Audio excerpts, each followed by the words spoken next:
Assalamualaikum warahmatullahi wabarakatuh. Halo semuanya, perkenalkan kami dari kelompok H.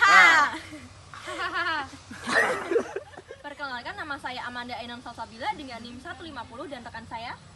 Saya Zalira Manrusak dengan NIM D1A03059. Saya Fathana Rizka dengan NIM D1A023004. Saya Ayu Intan dengan NIM 138. Saya Adam Putra dengan NIM 023. Di sini kami akan menjelaskan tentang apakah ternak ruminansia memerlukan makanan dengan jumlah protein yang tinggi Dan apa bedanya dengan ternak unggas?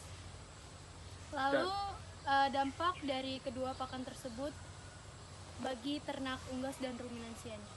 Jadi berikut ini adalah pembahasan dari kelompok kami. Selamat menyaksikan. Selamat menyaksikan. Ternak ruminansia adalah sekumpulan hewan pemakan tumbuhan atau herbivora yang mencerna makanannya dalam dua langkah. Lambung hewan-hewan ini tidak hanya memiliki satu ruang atau monogastrik, tetapi lebih dari satu ruang atau berperut banyak.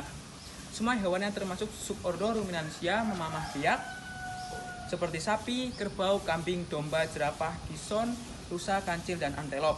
Ciri-ciri hewan tersebut yaitu di dalam perutnya terdapat 4 bilik dan kaki dengan jumlah hanya 2 jari saja.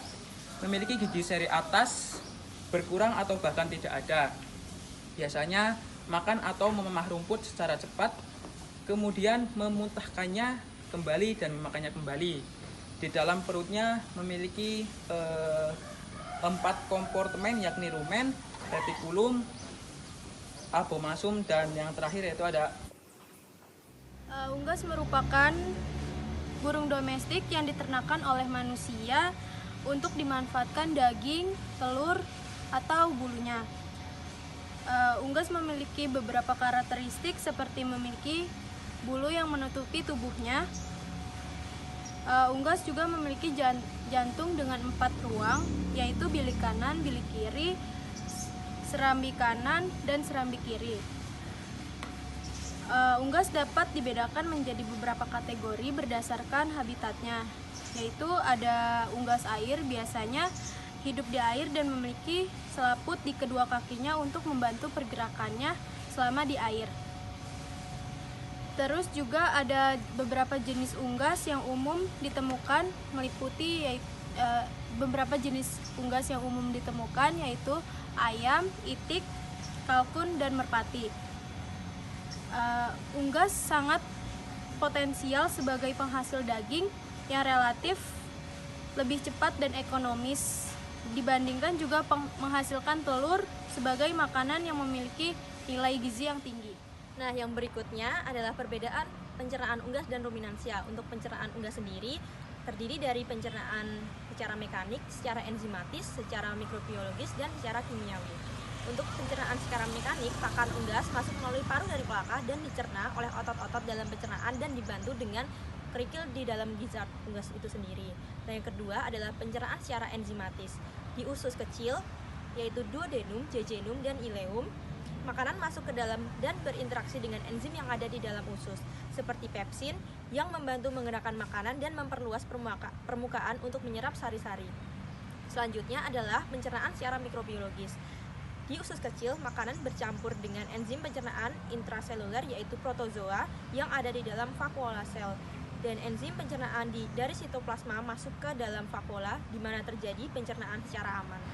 Yang terakhir adalah pencernaan secara kimiawi, yaitu hasil pencernaan diserap dari vakuola oleh sel luar dan zat makanan yang diabsorpsi masuk ke dalam secara difusi. Pemahaman tentang sistem pencernaan pada unggas sangat penting bagi peternak untuk mengetahui bagaimana pakan dicerna dalam tubuh unggas dan apa saja. Dengan memahami sistem pencernaan ini, peternak dapat mengoptimalkan penggunaan pakan dan menjaga kesehatan unggas. Kebutuhan protein pada hewan ternak ruminansia seperti sapi tidak begitu memerlukan terlalu banyak protein karena di dalam rumen maupun usus sudah terdapat banyak mikroba yang mampu diolah kembali dan terserap menjadi protein dalam tubuh sapi. Namun perlu diperhatikan bahwa untuk membangun kembali protein yang telah terurai, maka dibutuhkan protein yang mengandung asam amino lengkap. Oleh karena itu, pemberian pakan ternak harus memiliki kandungan protein dalam jumlah cukup bagi pertumbuhan dan perkembangan ternak. Beberapa sumber protein untuk membantu menopang pertumbuhan dan perkembangan ternak sapi Di antaranya adalah pakan hijauan, terutama memanfaatkan tumbuhan berasal dari famili leguminosa atau kacang-kacangan. Sedangkan pada unggas, kebutuhan protein dalam jumlah cukup sangat penting bagi pertumbuhan dan produksi telur. Unggas memerlukan protein dalam jumlah yang cukup untuk pertumbuhan dan produksi telur. Namun, kebutuhan protein unggas tidak seperti yang diperlukan oleh hewan ternak ruminansia seperti sapi dan kambing yang memiliki sistem pencernaan yang lebih kompleks dan memerlukan protein yang bermutu tinggi. Untuk memenuhi kebutuhan protein, peternak harus memilih pakanan yang mengandung protein dalam jumlah cukup seperti pakan hijauan, pakan alternatif seperti azolla, ulat sagu, jagung, dan bungkil kacang. Pakan yang mengandung protein berdampak pada produktivitas dan pertumbuhan pada hewan ternak, baik ruminansia ataupun unggas. Pemberian pakan dengan sumber protein yang beragam dapat meningkatkan bobot akhir dan bobot potongan karkas dan massa protein pada ayam dan juga sapi. Dampak pada pakan kedua jenis ternak tersebut terletak pada komposisi pakan yang diberikan pada ternak. Ruminansia seringkali dapat memanfaatkan hijauan dan rumput untuk memenuhi kebutuhan pada protein mereka. Sementara unggas memerlukan ransum yang lebih kaya akan protein yang mudah dicerna.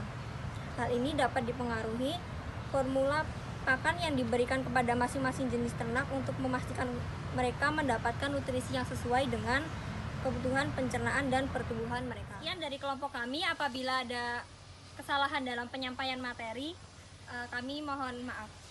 Wassalamualaikum warahmatullahi wabarakatuh. Wabarakatuh. Dadah.